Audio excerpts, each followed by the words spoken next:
इन तमाम हलकों में तहरीक इंसाफ की जानिब से इमरान खान उम्मीदवार हैं। सिंध में बल्दियाती इंतखाबात के अगले मरहले का भी ऐलान किया गया है। सिंध में बल्दियाती इंतखाबात 23 अक्टूबर को होंगे। अकील अहमद से मजीद तफसीलात हम जानेंगे। जी अकील, बताइएगा इस हवाले से।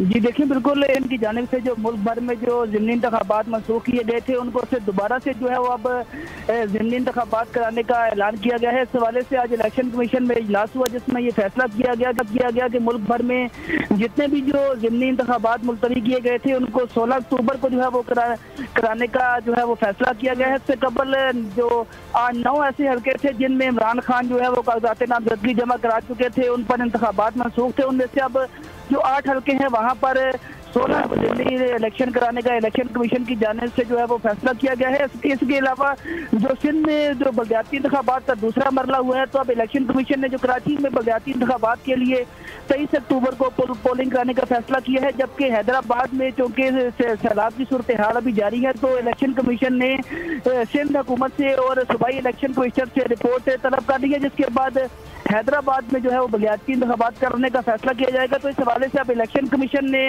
जो जितने भी हल्के थे वहाँ पर ज़िमनी इंतखाबात का शेड्यूल जारी कर दिया है और तमाम जो अफसरान हैं उनको फौरी तौर पर हिदायत जारी की बात है, उनके लिए फौरी तौर पर तैयारियाँ शुरू की जाएंगी। ठीक है, बहुत शुक्रिया आपका अकील अहमद, आप आगाह करें।